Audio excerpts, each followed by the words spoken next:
Bismillahirrahmanirrahim.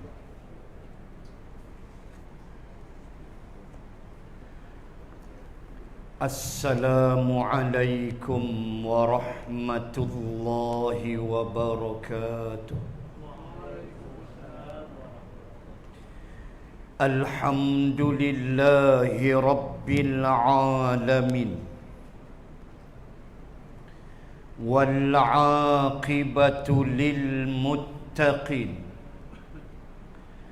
Wala 'udwana illa 'alal zalimin. Ashhadu an la ilaha illallah wahdah la syarika lah. Wa ashhadu anna sayyidana Muhammadan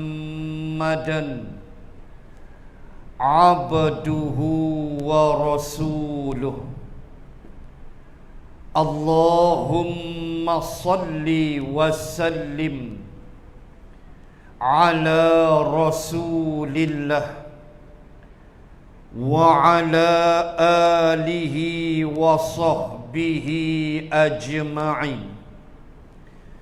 Subhanaka la ilma lana illa ma 'allamtana innaka antal alimul hakim. Bismillahi ma sya'allah. La hawla wa la quwwata illa billah al-aliyyil azim. Amma ba'd. Muslimin dan muslimat rahimakumullah. Sambung muka surat 292. Perkara I berjaya dalam urusan dunia dengan bekerja. Dan kita masuk kepada perkara yang ke-11 di bawah tajuk I. Janganlah ada orang yang mengira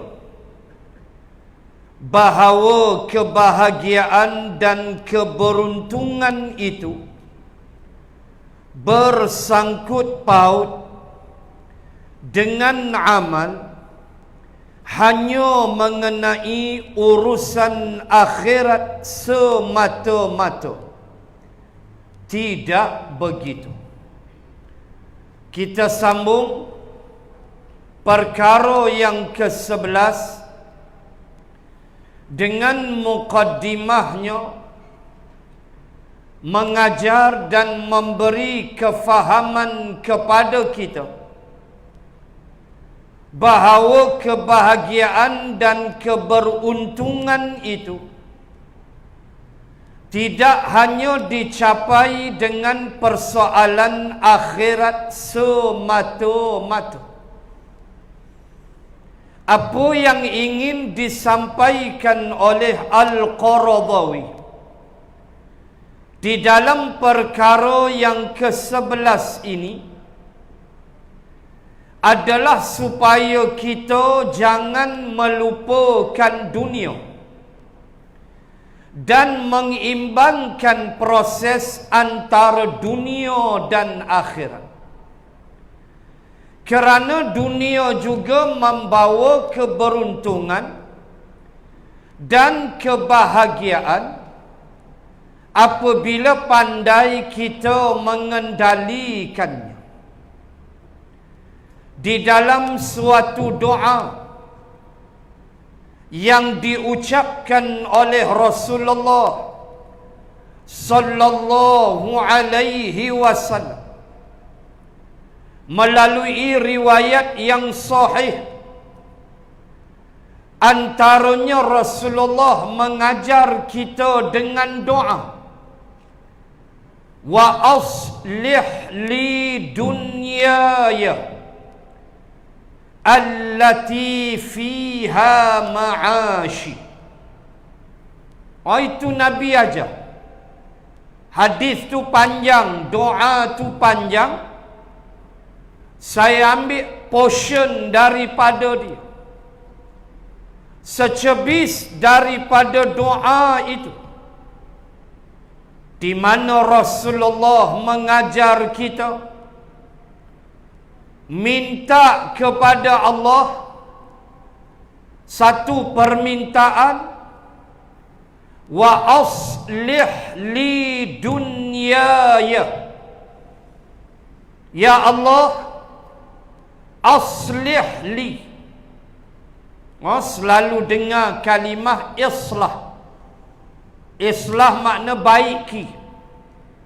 Islah makna bagi elok lagi.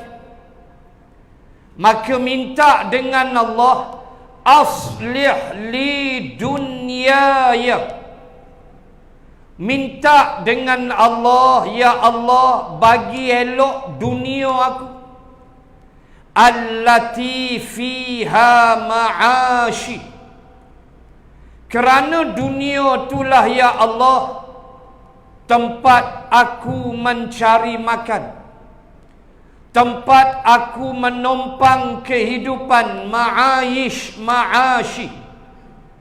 Dunia yang kita ceburi, apa saja bidangnya, itulah dunia, itulah pekerjaan di dunia, ma'ashi, yang kita mencari rezeki ke atasnya.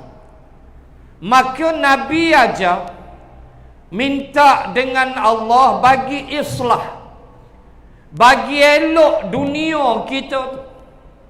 Bukan dia suruh buang, bukan meratib 24 jam aja. Kononnya dengan menumpukan sepenuhnya pada akhirat, itulah keberuntungan. Sampai dunia ditinggalkan, ini salah. Nabi suruh minta dengan Allah, apa bidang keduniaan kita, aslih ya Allah, bagi elok, bagi cantik dunia aku tu. Kalau orang berniaga, buat elok-eloklah berniaga dia. Bagi kemas, bukanya lewat, bukanya awal, kemudian senyumannya, kemudian penyusunan dalam kedainya, bagi elok.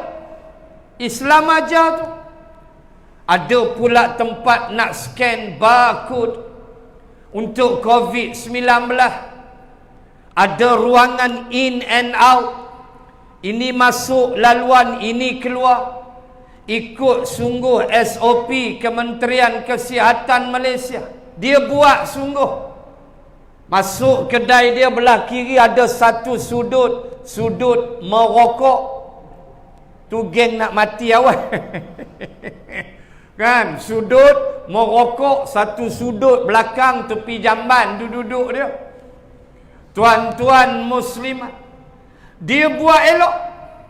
Soal berapa ramai nak datang, berapa rezeki dia hari itu, Allah Subhanahu wa ta'ala.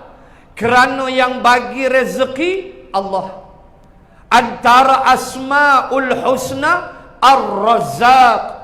Allah itu Ar-Razzaq, dia maha pemberi rezeki. Kerja aku, ini dunia aku. Perniagaan, inilah dunia aku buat elok-elok. Dia ada duit lebih sikit, dia iklan perniagaan dia melalui radio ke, iklan dalam radio, atau tepi-tepi jalan dengan papan tanda yang dia terpaksa bayar beratus ribu. Kepada plus highway yang pasang, dia kena bayar. Dia iklankan produk dia, kan, yang baru tu, tepi jalan sebelum sampai tol Sungai Dua, untuk lelaki aswad. Untuk flawless lelaki. Ada tah jenama apa entah, gambar jantan duk senyum, seriau juga kita. Kan? Dia iklan lah situ, hampa nak belilah. Hak tu untuk lelaki. Tu tak masuk lagi hak baju kurung tak payah gosok, nama dia Sabela. Kan ada tepi jalan, iklan lah, hantamlah, tu hampa berniaga. Tak cukup tepi jalan, boh dalam radio, kan ada lagu dia tu. Apa perlu gosok, tak payah gosok, kan Sabela tu. Baju kurung tak payah gosok. Hantamlah. Ini dunia yang Allah bagi dekat kita. Jangan berniaga benda haram sudah. Jangan berniaga benda tak elok sudah. Hak tu ya. Minta dengan Allah, dunia ya, dunia aku ya Allah bagi elok. Tu dia. Kalau tuan-tuan lalu hospital lama Sungai Petani. Tuan-tuan lalu hospital lama Sungai Petani petang-petang. Nanti tuan-tuan tengok queue kereta tepi jalan. Apa dia tu? T-Ice Avenger. Ada 2 orang akan pakai baju macam Spiderman. Itu cara dia berniaga. 2 orang dengan style Spiderman, Avenger apa semua. Lepas tu ada seorang bos dia tunggu T-Ice, dia panggil T-Ice Avenger. Depan hospital lama. Queue kereta tuan-tuan. Bos dia tengok ni 20%. Tak ada lawak je. Nak sebut apa? Tu cara dia tarik pelanggan. Buatlah. Sampai kereta yang berhenti tu, budak-budak cukup syok lah. Dengan ambil gambar. Dengan selfie, swafoto lah bahasa Melayunya. Kemudian berhenti seronok. Ada sekali tu dia setiap petang dia upload live. Ada sekali tu saya tengok kereta tu berhenti. Kemudian yang dalam kereta tu bos ni tunjuklah gambar perempuan-perempuan ni dalam kereta tu. Macam mana T-Ice? Mereka kata bagi 10 bintang. Oh sedap lah tu.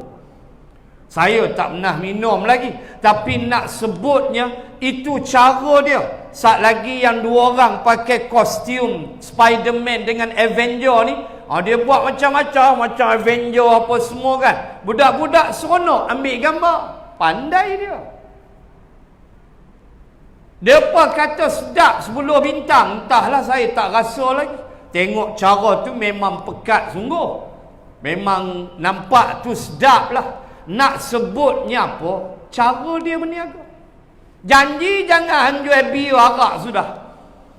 Hanjual lah teh tarik, teh Ice Avenger ke, teh tarik Superman ke, hantam pi lah. Janji halal. Islam aja. Minta dengan Allah, aslih li dunyaya. Minta dengan Allah, ya Allah, dunia aku bagi elok ya Allah. Kenapa? Ma'ashi, di dunia itulah aku cari rezeki, di dunia itulah aku cari makan ya Allah. Maka apa bidang ceburan dunia aku bagi elok.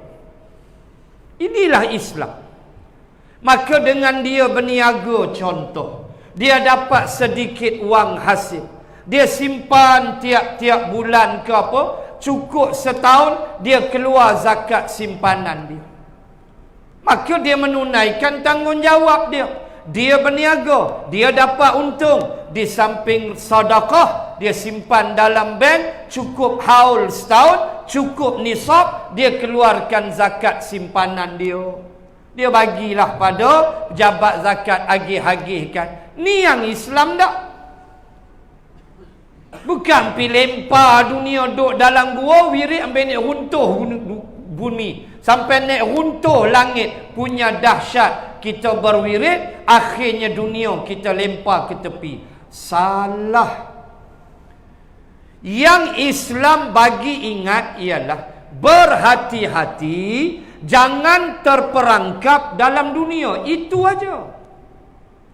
Tuan-tuan bongkar Al-Quran, tuan-tuan selidik hadis Nabi, berapa banyak ayat cerita pada kita supaya kita jangan terperangkap dalam dunia yang sebentar ini. Ada kelarang ambil dunia? Tak ada. Yang dilarang ialah kita terperangkap dan menjadi pecacai kepada dunia. Yang itu yang banyak ayat dia. Yang itu yang banyak hadis dia. Contoh, Inna dunya hulwatun hadiratun, atau kama qala, hadis Abu Sa'id Al-Khudri radhiyallahu anhu. Nabi kata, inna dunya, sesungguhnya dunia ini, hulwah, cukup manis, hadirah, hijau. Khadiratun, khudrun, hijau. Nabi kata dunia ni manis, dunia ni hijau. Nak ajar apa? Itulah dia dunia. Seronok, mengasyikkan. Satu tempat yang tersilap langkah, kita jatuh.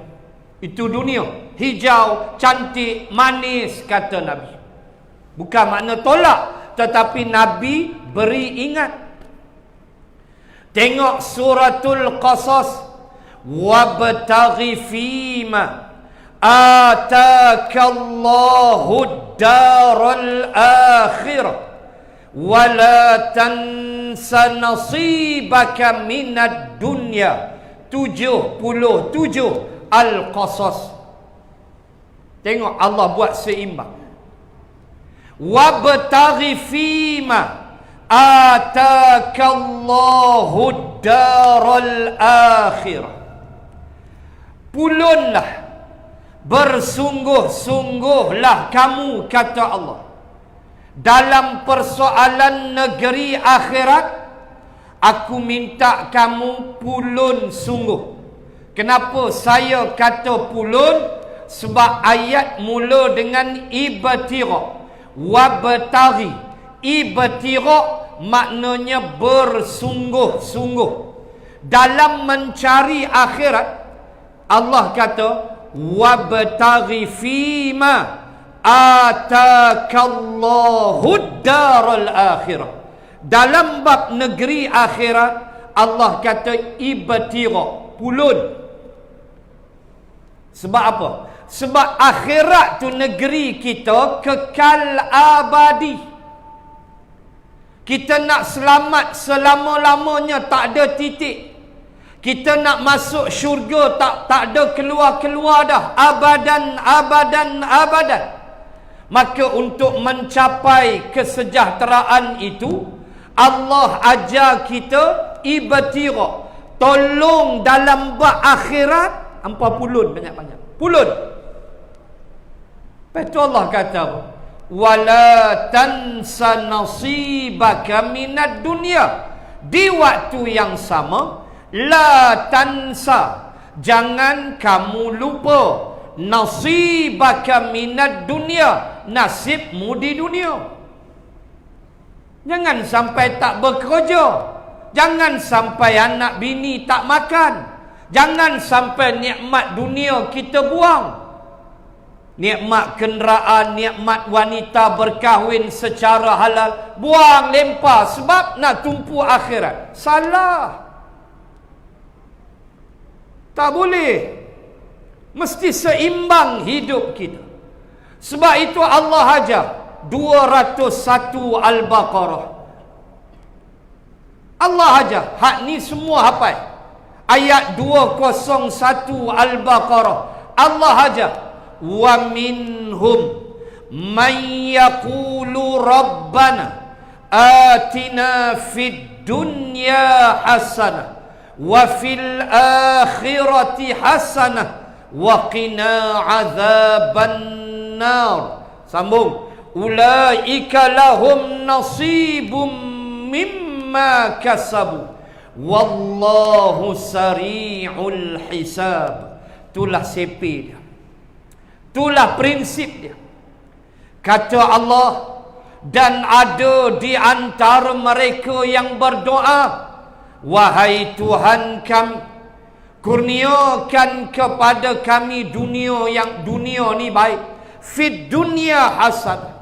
Kami duduk di dunia, kami dapat hasanah, kebaikan. Wa fil akhirati hasanah. Akhirat pun kami dapat hasanah, kebaikan. Dan lindungilah kami dari azab neraka. Ini dasar. Tak boleh kita terperangkap. Sebab itu banyak ayat dalam Quran mengingatkan kita supaya berhati-hati dengan perangkap dunia.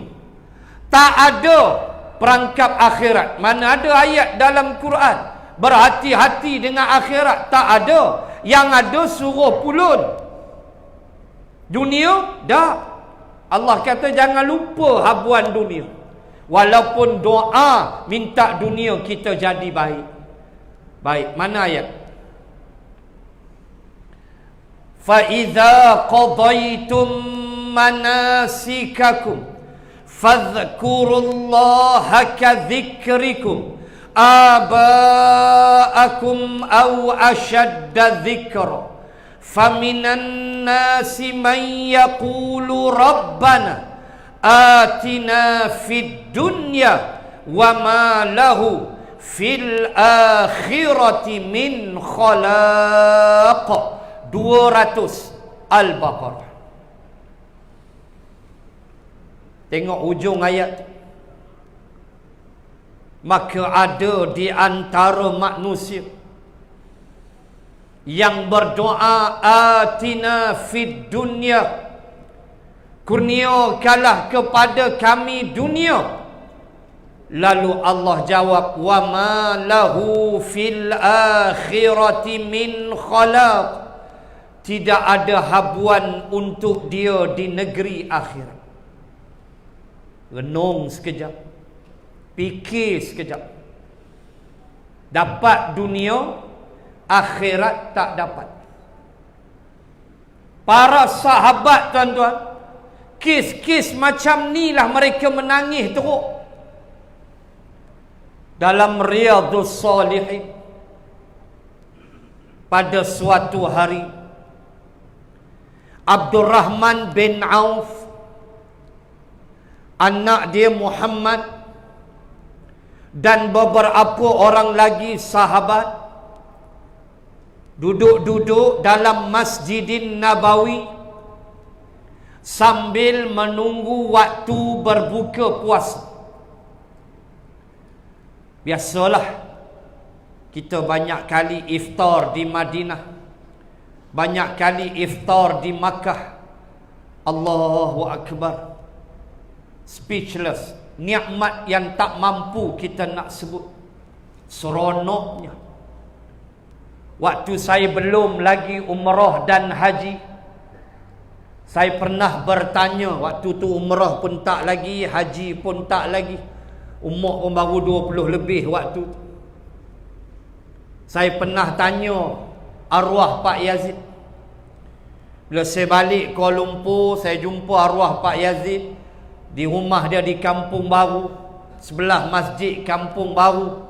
Rumah dia tu jadi pusat kuliah tiap-tiap hari Ahad. Dan saya pernah berkuliah sekali di rumah Pak Yazid di Kampung Baru. Ni cerita lama lah. Waktu tu saya 20 lebih baru habis mengaji, sembang dengan dia. Saya kata, Ustaz, apakah saat, momen yang Ustaz boleh cerita, beritahu saya? Saya masih ingat lagi waktu tu dalam Masjid TNB Bangsa. Saya masih ingat lagi. Masjid Tenaga Nasional Berhad di Jalan Bangsa. Saya kata, Ustaz beritahu sambil-sambil sembang, apa dia momen saat paling indah dalam hidup Ustaz? Dia kata, di tangan aku, dia kata, di tangan aku ada kurma, depan aku air zam-zam, sambil aku makan buka puasa, aku melihat Kaabah. Allahu Akbar. Allahu Akbar. Waktu tu saya hampir menangis sebab kita tak pernah tengok Kaabah berdepan lagi. Waktu tu Allahu Akbar. Dia kata itulah momen hidup yang paling hebat. Arwah Pak Yazid, Allahumma ghafir lahu warhamhu wa'afihi wa'fu anhu amin ya rabbal alamin. Bagaimana dia sebut itulah momen paling indah. Buka puasa, makan kurma, Zam-Zam duduk depan, tengok Kaabah. Allahu Akbar, tuan-tuan. Bila saya pula sampai ke sana, saya teringat ucapan dia. Saya pula buka puasa dengan rombongan di sana, bercucuran air mata. Allahu Akbar. Sambil makan kurma, apa nama ni, orang azan, kita depan kita Kaabah. Astaghfirullah, tuan-tuan. Satu momen, satu keindahan yang tak mampu kita nak ucapkan. Subhanallah, sedap tak ada ayat. Astaghfirullah. Itulah saat paling indah. Rasa terbang jiwa. Nengok kelambu Kaabah hitam, lampu pula suluh. Tu kata ulama, Kaabah ni dia cantik macam anak dara. Kata ulama, cantik dia. Walaupun kelambu Kaabah tu yang jahit dia apa semua tu Pak Arab biasa aja, hak merokok serupa orang Melayu. Kan? Saya berapa kali ziarah kilang kelambu Kaabah di Makkah. Lah tak boleh ziarah dah, depa tutup. Banyak kali lah kita masuk dengan jemaah dapat tengok depa duk jahit. Bahagian ni bahagian hijir, yang ni bahagian tepi Hajar Aswad, depa jahit tu. Sambil jahit tu rokok tu ada kat sini serupa Melayu je pun. Mata tu serupa Melayu, asap naik serupa tu lah. Serupa. Tapi bila dia boh dekat Baitullah, boh dekat batu-batu yang disusun oleh Ibrahim dan Ismail alaihimassalam, dia punya sparkling dia, ya Rabbal Alamin. Allah, tak tahu, speechless kita. Ya Rabbal Alamin. Allahu Akbar. Samalah bila kita iftar di Masjid Nabawi, duk macam ternampak Rasulullah sallallahu alaihi wasallam. Baik. Ni cerita apa? Cerita terlepas takut tak dapat akhirat. Begitu. Abdurrahman bin Auf, anaknya Muhammad dan beberapa orang sahabat duduk dalam Masjidin Nabawi menunggu waktu iftar. Waktu tu Rasulullah dah wafat. Nabi dah wafat. Cuma Imam An-Nawawi tidak sebut puasa sunatkah atau puasa Ramadankah, wallahu a'lam. Imam An-Nawawi dalam Riyadhus Shalihin hanya menyebut puasa. Jadi biasalah sebelum nak berbuka tu menyembang. Abdurrahman bin Auf pun beritahu sambil dia tunggu dengan anak dia dan sahabat. Dia kata Abdurrahman bin Auf 10 sahabat Nabi yang dijamin syurga. Termasuk 10, top 10. 10 orang yang Nabi keluar kalam syurga semua. 10 orang. Allah. Sa'id bin Zaidnya, Zubair Al-Awam, Abdurrahman bin Auf, Sa'ad bin Abi Waqqas, ni semua tak tahu kita nak cakap kehebatan mereka. Lalu kata Abdurrahman bin Auf, yang cerita ni anak dia Muhammad, Imam An-Nawawi ambil cerita. Abdurrahman bin Auf kan jutawan, orang kaya. Sampai riwayat sebut Abdurrahman bin Auf termenung depan duit, depan harta dia. Termenung, jadi bingung sebab tak tahu nak bagi kat siapa dah. Habis dah bagi, duk beranak lagi duit. Habis dah bagi, harta Allah bagi sampai pening, siapa nak ambil ni tak tahu, semua dapat dah. Tu dia Abdurrahman bin Auf. Lalu dia kata kamu tahu tak, dia sembang dengan sahabat. Dulu waktu aku hidup, waktu aku dengan Nabi masih hidup, kami ada seorang sahabat, ayah dia jutawan Makkah. Abdurrahman kau orang Makkah. Ayah dia jutawan Makkah, mak dia pun orang kaya. Hebat dia. Nama dia Mus'ab bin Umair. Allahu Akbar radhiyallahu anhu. Nama dia Mus'ab bin Umair. Kata Abdul Rahman bin Auf, kamu tahu tak dia masuk Islam pada usia yang muda? Kata ulama 18 tahun, 19 tahun begitu. Kamu tahu tak, kata Abdul Rahman, dia menghadapi penentangan keluarga dia. Ayah dia, mak dia memang tak suka dia ikut Islam. Sampai dia ditangkap, dia dipasung di dalam rumah, dirantai kaki dia. Sehinggalah sampai kepada tahap mak dia dah tak tahan dah. Akhirnya mak dia halau dia keluar, buka rantai, halau dia. Dan sebelum keluar daripada rumah, kata Abdul Rahman, mak dia ambil gebar, mak dia lempar dekat dia, selimut lah. Gebar selimut. Mak dia kata, berambuslah, pergilah ikut Muhammad tu. Nak sangat ikut Muhammad, pergi, berambus engkau, ambil yang ni. Allah. Anak seorang jutawan, mak ayah halau, dan mak ayah hanya bagi gebar selimut aja. Kutlah mak ayah kata, tunggu jap. Masuk dalam bilik, buka peti besi, maybank to you. Kan? Ni pin number, tekan elok, habis hang jawab sendiri. Tengok masuk dalam 1 juta. Ya jawab dia. Dah, kau bagi maybank to you, boleh senyum sikit. Gebar dia lempar ke muka Mus'ab. Dengan gebar itulah Mus'ab ucap selamat tinggal pada mak ayah dia.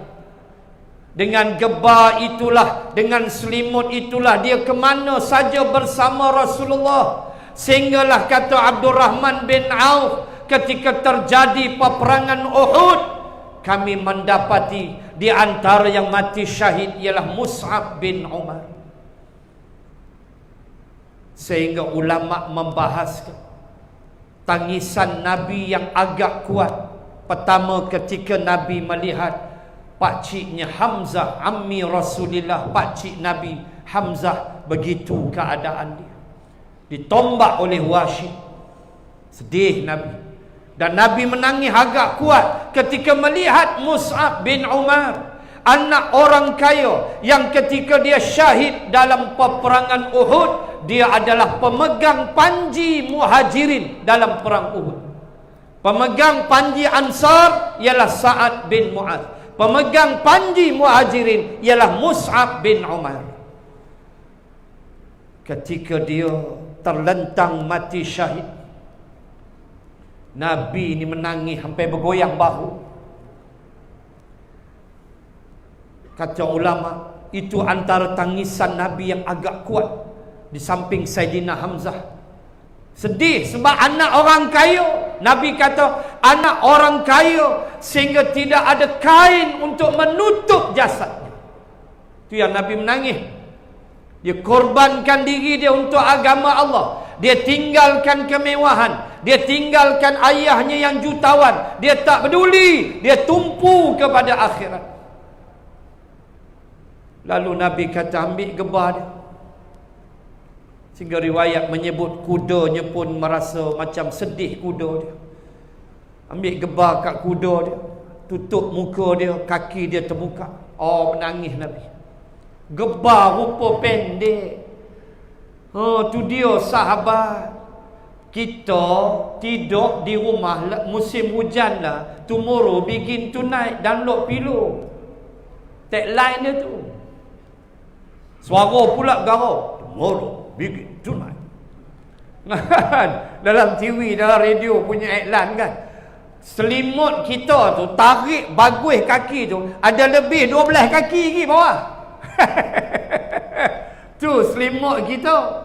Mau dengan hujan, boh ekor lagi, bagi sejuk lagi, biar dia gulung lagi elok. Subuh 6.30. Jahanam gitu. Mus'ab bin Umar tu dia gebar dia, tutup muka kaki, terbuka, teriak Nabi. Nabi kata tutup kaki dia, tarik kaki muka, duk senyum. Mati syahid. Nabi kata tutup muka, kerana itu kemuliaan wajah.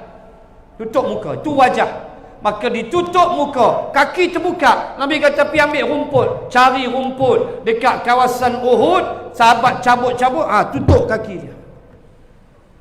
Abdul Rahman bin Auf waktu cerita ni dia menangis. Dia kata, kamu tahu tak,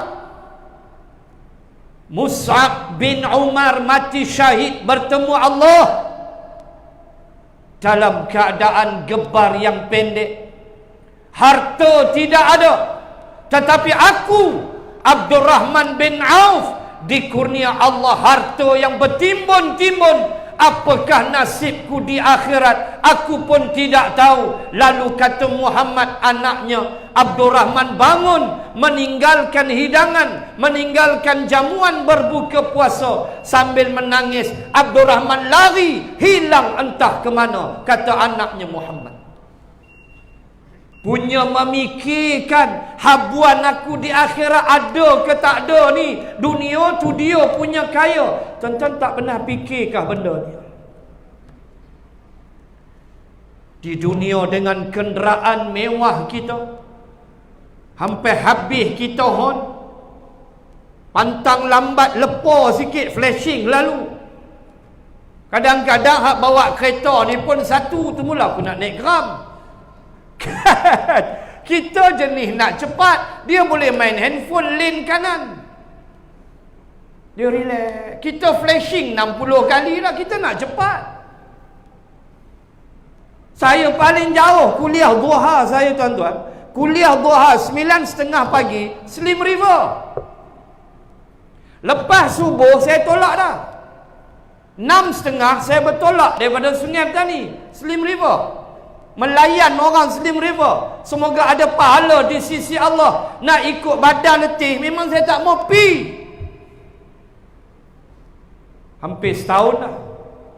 Di Pondok Muallim dia panggil, Pondok Ustaz Tarmizi yang di Pertua Pas kawasan Tanjung Malim. Pondok tu pondok orang tua-tua. Tapi hak hadir tu penuh. Daripada KL pun turun dah Slim River, KL sejam aja. Saya pun kadang-kadang lepas Slim River tu saya balik Gombak. Sabtu lepas, 2 hari lepas saya kuliah, nak balik Gombak apa, PKPB. Gombak pula zon merah Al-Gombak Ki. Jawab dia pun nak balik Sungai Petani. Tuan-tuan, nak fikir letih. Kita nak laju, dia duduk lane kanan slow, duduk main handphone. Mula naik angin, mula nak kail, buang kopiah potong kiri. Mula buang kopiah potong kiri. Mau sama dengan dia kan, mau sama dengan dia, mau tengok dia dulu depan. Nakai betul lah. Tu pelepas geram tu, mau tengok dia pun sengih, kita potong. Puas hati lah tu, waktu puas lah, kira puas lah. Dia tengok kita, dia sengih, ada yang kat tangan minta maaf ada, kita pun potong, dia pun unduk kiri, puas hati lah, buah kopiah balik. Hampa pun sama, jangan tuduh aku ya. tu habis geram lah kitanya, tuan-tuan. Allahu Rabbi. Kita tak boleh fikir kenderaan kita di dunia sempoi. Akhirat nak kenderaan apa? Di dunia kita makan sedap-sedap, akhirat kita dapat ke makanan sedap-sedap. Kita mesti fikir ni. Walaupun kita takkan mencapai darjat para sahabat, takkan. Tara sahabat pun. Baca Bahrul Mazi jilid 17, saya mengajak Sungai Petani, Bahrul Mazi jilid 17. Dalam tu ada cerita Abu Bakrin mengadu dekat Nabi, ya Rasulullah, saya ni bila duduk majlis Rasulullah teriak, dengar Nabi sembang neraka teriak, dengar Nabi sembang tu menangis, habis bersurai balik rumah cucu stan lupa. Balik rumah cucu stan, on the way balik, member pula kedai kopi. Hello mai, hang ni masjid mai sak kena ni siapa PM baru ni, depa ajak sembang pula. Mai seorang rombakan kabinet, dia kata. Macam-macam ahli politik kedai kopi ni nek mampu kita. Kita duk layan sangatlah puak ni. Usrah apa pun tak pi, dia kira kedai kopi lah. Kita pun singgah kena kopi, buang kopi mula. Kan sembang bola. Sembang itulah, sembang inilah. Hak lupa tadi hak duk dengar kuliah tu lupa. Abah Bakrin kata aku balik rumah mai cucu anak stan lupa ya Rasulullah, aku nak buat lagu mana ni? Mengadu kat Nabi. Nabi senyum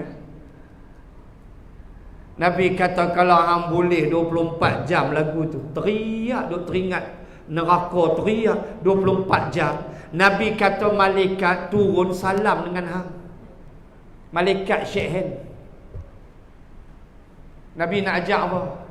Macam itulah kita. Sahabat pun kena. Yang penting kita jaga solat. Yang penting jaga agama. Yang penting jangan kita lawan Allah. Hak tu Abah Bakrin pun kena.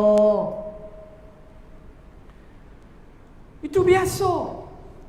Mai bawa kereta 2-3 pagi penat letih on radio on lagu Bobby. Men syair tonehi habis dah duduk dalam. Dengan kita ni kepala hengkau. Kita bukan minat Hindustan pun, pemain nak hilang mengantuk ni.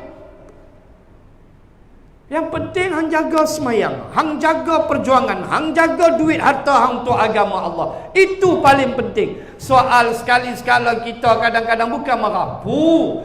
Nak sebut itulah manusia tak sempurna kecuali Rasulullah. Abu Bakrin mengadu, Nabi kata kalau hang boleh 24 jam malaikat turun salam dengan hang. Makna tak boleh.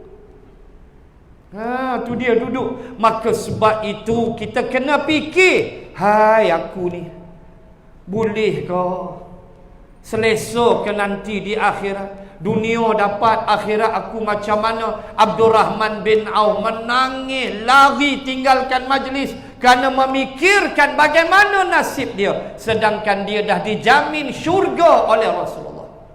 Bayang. Baik itu Allah peringat, man kana yuridul hayatad dunya wa zinataha nuwaffi ilaihim a'malahum fiha wa hum fiha la yubkhasun ulaika alladhina laysa lahum fil akhirati illa an-nar wa habita ma sana'u fiha wa batilun ma kanu ya'malun.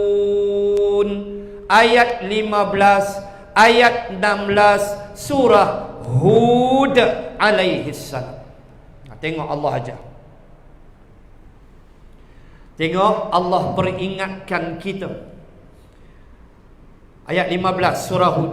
Man kana yuridul hayatad dunya wa zinataha, dan barang siapa di antara manusia itu yuridul hayatad dunya wa zinataha, berkehendakkan kepada dunia dan segala perhiasannya.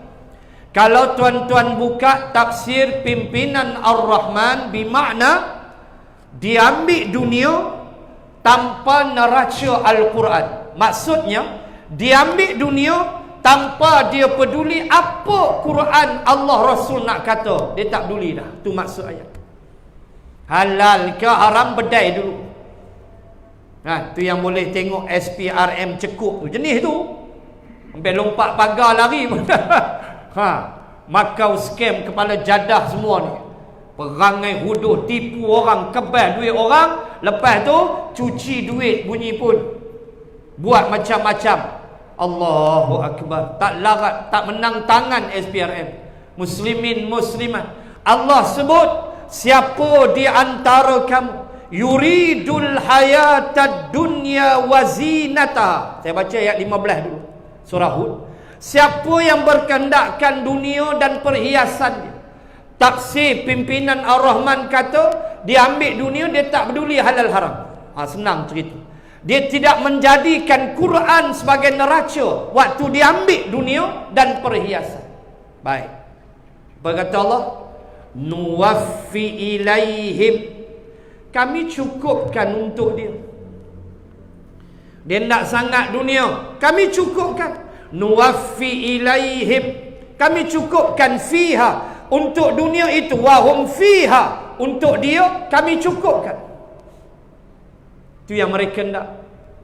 Wahum la yubakhasun. Dan kami tidak akan mengurangkannya walau sedikit. Dia makan rasuah, dia tak sejuta. Dia dapat sejuta, tak ada dia dapat 500,000. Sejuta tu dia rembat, dapat. Allah kata aku bagi, ambil. Nuwaffi ilaihim. Wahum la yubakhasun. Aku tidak kurangkan walau RM1, ambil. Dia tak sangat.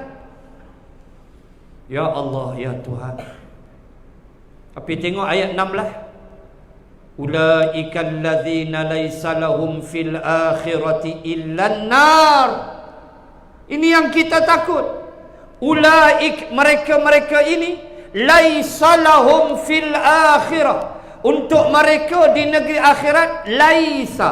Laisa makna tarak. Laisa makna bukan. Begitulah tengok ayat. Makna tak ada lah.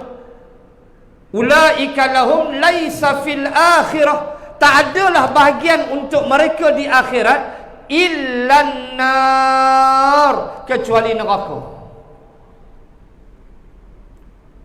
Wa habita ma sana'u fiha wa batilum ma kanu ya'malun. Wa habita, maka kami hapuskan segala amalan mereka.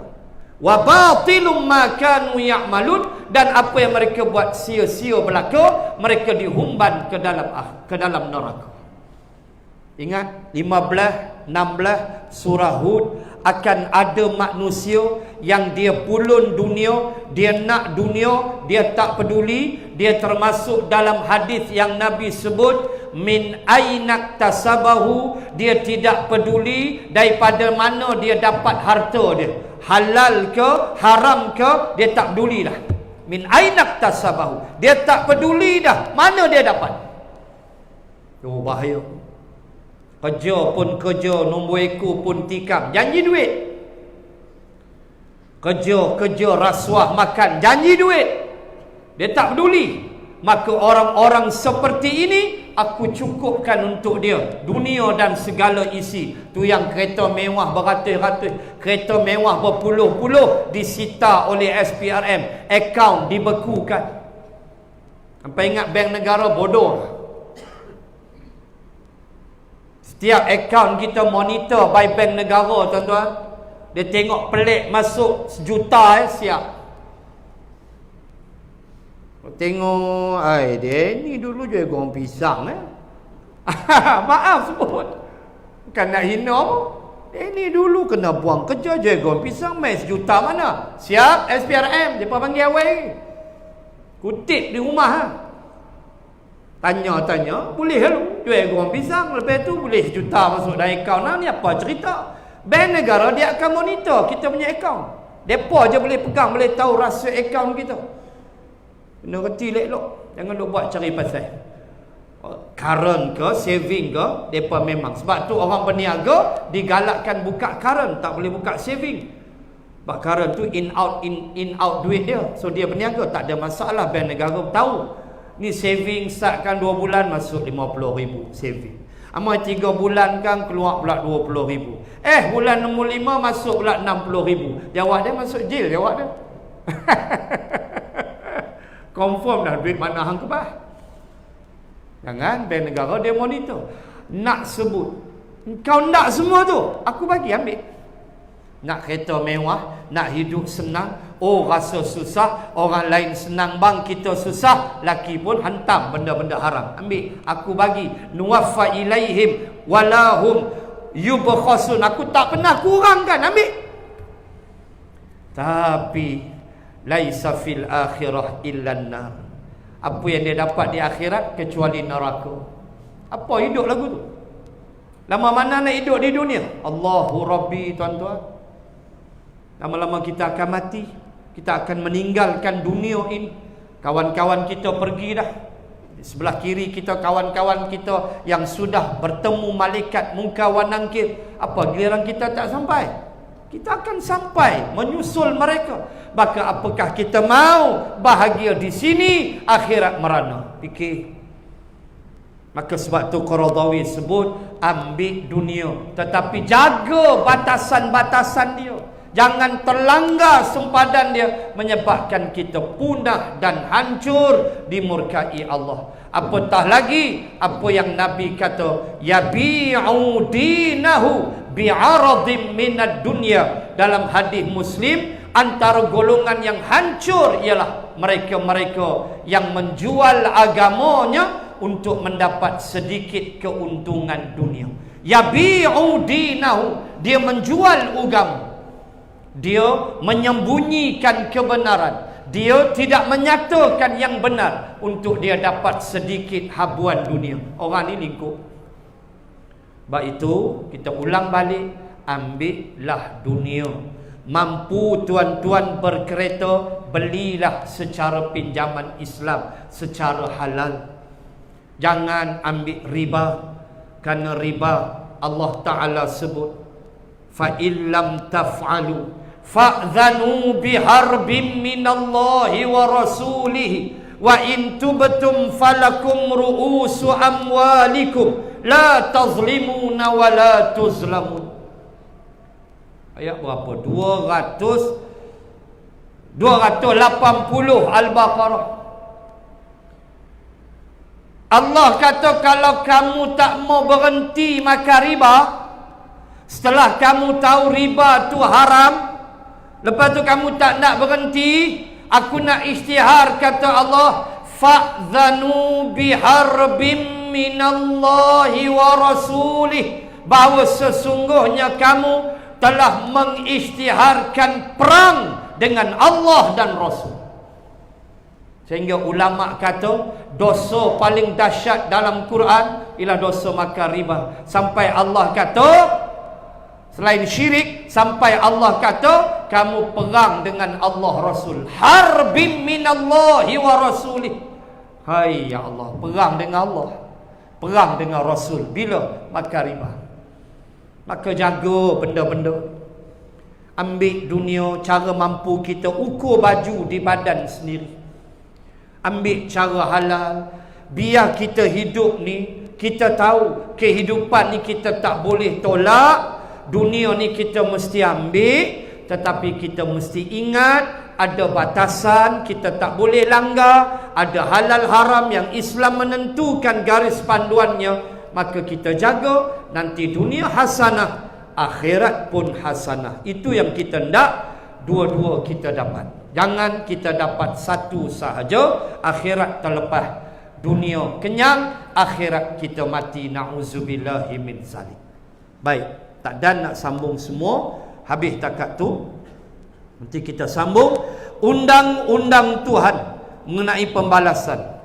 Kita sambung yang tu pada sesi yang akan datang. Pakat jaga SOP, pakat jaga undang-undang dan peraturan. Kes semakin menggila, merisaukan kita. Dan hari ini kita baca pakar-pakar kesihatan sebut kes akan semakin naik dan semakin naik, katanya untuk 2 tahun lagi.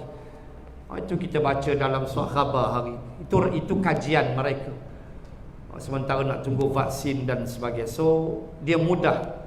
Virus ni dia mudah sekarang, dia berlega ikut suka dia. So jaga SOP, ikut undang-undang, insya-Allah. Tawakal pada Allah, berhenti seokor, insya-Allah.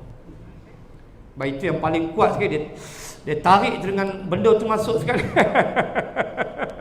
Itu yang paling membahayakan. Maka sebab itu kita jaga SOP masing-masing, insya-Allah. Jangan kita rasa bosan, rasa letih, rasa boring. Pakai topeng, nak keluar pakai topeng, nak breakfast pakai topeng, nak kena barcode, nak kena scan. Allah, penat tuan-tuan, letih. Tapi kita kena ikut. InsyaAllah kita buat ikut undang-undang, Allah akan bantu insyaAllah. Di samping istighfar, selawat kita kena banyak, dosa kena minta ampun. Jangan kita bergantung pada itu saja. Kita punya kerohanian pun kena fikir sama. Allah tegur kita, kita mungkin tak nampak teguran Allah Subhanahu wa taala. So yarji', kita kembali kepada Allah Subhanahu wa taala insya-Allah. Bismillahirrahmanirrahim. Alhamdulillahi rabbil alamin. Assalatu wassalamu ala Rasulillah wa ala alihi wa sahbihi ajma'in. Allahumma zidna ilman warzuqna fahman. Allahumma rzuqna fahman nabiyyin wa hifzal mursalin. Allahumma ij'al jam'ana hadha jam'an marhuma wa tafarruqana min ba'dih tafarruqan ma'suma. Wa sallallahu ala rasulillah wa ala alihi wa sahbihi wa baraka wa sallam. Walhamdulillahi rabbil alamin. Allahu akbar. Subhanakallahumma wa bihamdik nashhadu an la ilaha illa ant wa nastaghfiruka wa natubu ilaik. Wallahu ta'ala a'lam. Assalamu alaikum warahmatullahi wabarakatuh. Bismillah.